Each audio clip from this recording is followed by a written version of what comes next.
KIA गया है। इसमें प्रमुख जो मांगनी हमने किए है उसमें किसानों के लिए मागणी की है, मजदूर है, कामगार है, दिव्यांग कामगारांना बांधकाम कामगारांप्रमाणे सुविधा देण्यात यावी।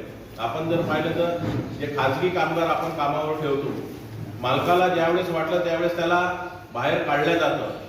हे होऊ नये त्यासाठी एक स्वतंत्र समिती असावी, प्रत्येक कामगाराची नोंद शासन दरबारावी असावी आणि ते वेतन जे आहे किमान वेतन त्याला देण्यात यावं, ही सुद्धा प्रामुख्याने मागणी आम्ही या मोर्चाद्वारे करत आहोत। अंगणवाडी सेविका, आशा वर्कर, रोजगार सेवक, संगणक परिचारक, सुरक्षा रक्षक, होमगार्ड, अर्धवेळ कर्मचारी, वाहन चालक, एसटी कर्मचारी आणि उमेद महिला बचत गट, विद्युत विभाग कंत्राटी कर्मचारी यांना किमान 35,000 रुपये वेतन द्यावे, अशी सुद्धा एक मागणी आम्ही प्रामुख्याने करतो। कारण मित्रो, आपण जर पाहिलं तर जे लोक या डिपार्टमेंटमध्ये परमनंट आहेत त्यांना 1-1, 1.5, 2-2 लाख रुपये पेमेंट आहे, परंतु ते दिवसभर खुर्च्या तोडत असतात। आणि जे लोक आपण कंत्राटी लावतो त्यांना 4 किंवा 5,000, 10,000 रुपयाचा महिना त्याच्यात त्याच्या परिवाराचं पालन पोषण। ये अगर डिमांड हमारी पूरी नहीं होती है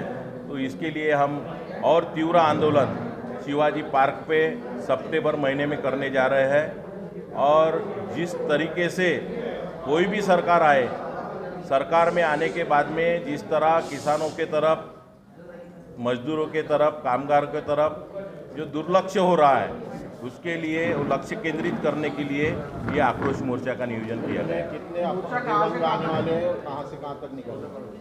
पूरे महाराष्ट्र से लगभग 80 से 90 हज़ार दिव्यांग इस मोर्चा में शामिल होने वाले हैं। सभी मराठवाड़ा, उत्तर महाराष्ट्र, विदर्भ, पश्चिम महाराष्ट्र, सभी जिलों से, 36 जिलों से दिव्यांग यहाँ भारी संख्या में आने वाले हैं। मोर्चा क्रांति चौक से शुरू होने जा रहा है और कमिश्नर ऑफिस पे इसका समारोह होगा।